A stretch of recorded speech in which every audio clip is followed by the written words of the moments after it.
அஸ்ஸலாமு அலைக்கும் வரஹ்மத்துல்லாஹி வபரகாத்துஹு. உங்கள் அனைவரின் மீதும் ஏக இறைவனின் சாந்தியும் சமாதானமும் உண்டாகட்டுமாக. சிந்தனைக்கு சில மணித்துளிகள்.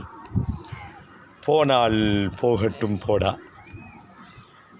எனக்கு வாழ்க்கையில் சில இழப்புகள் ஏற்பட்டிருக்கிறது. சில இழப்புகள் அல்ல, அனுதினமும் பலவிதமான மனக்கவலைகளால் நான் சோர்ந்து போயிருக்கிறேன். சிரமத்திற்கு மேல் சிரமம் வந்து என்னை அழுத்துகிறது. மீள வழி தெரியாமல் நான் முழிக்கிறேன். எனக்கு மட்டும்தான் இந்த உலகத்தில் சோதனையோ என்று எண்ணுகின்ற அளவுக்கு சோதனை மேகங்கள் எந்த நேரமும் மழையாய் பொழிவதற்கு தயாராக இருக்கிறது. நான் என்ன செய்வது என்ற இந்த புலம்பல் ஏதோ ஒற்றை மனிதனின் புலம்பல் அல்ல. உலகத்தில் உள்ள எல்லா மக்களும் கிட்டத்தட்ட ஏதோ ஒரு வகையில் புலம்பிக் கொண்டு தான் இருக்கிறார்கள். நடந்து முடிந்தது, கவலைப்பட்டு என்ன பிரயோஜனம்? கையிலே குடிப்பதற்காக வேண்டி தண்ணீரோ தேநீரோ வைத்திருக்கிறோம். கீழே விழுந்து விட்டது, அவ்வளோதான், விழுந்துருச்சு.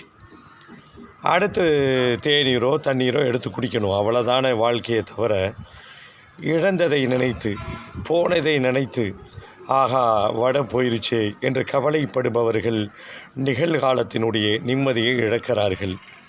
போனால் போகட்டும் போடா. போய்விட்டது. அது என்னுடைய ஆளுமைக்கு உட்பட்டதல்ல, என்னுடைய சக்திக்கு உட்பட்டதல்ல.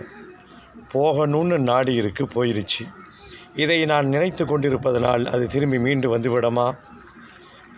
கையில் இருக்கக்கூடிய அந்த ஒரு கோப்பை தண்ணீர் கீழே விழுந்து விட்டது, தேநீர் விழுந்து விட்டது.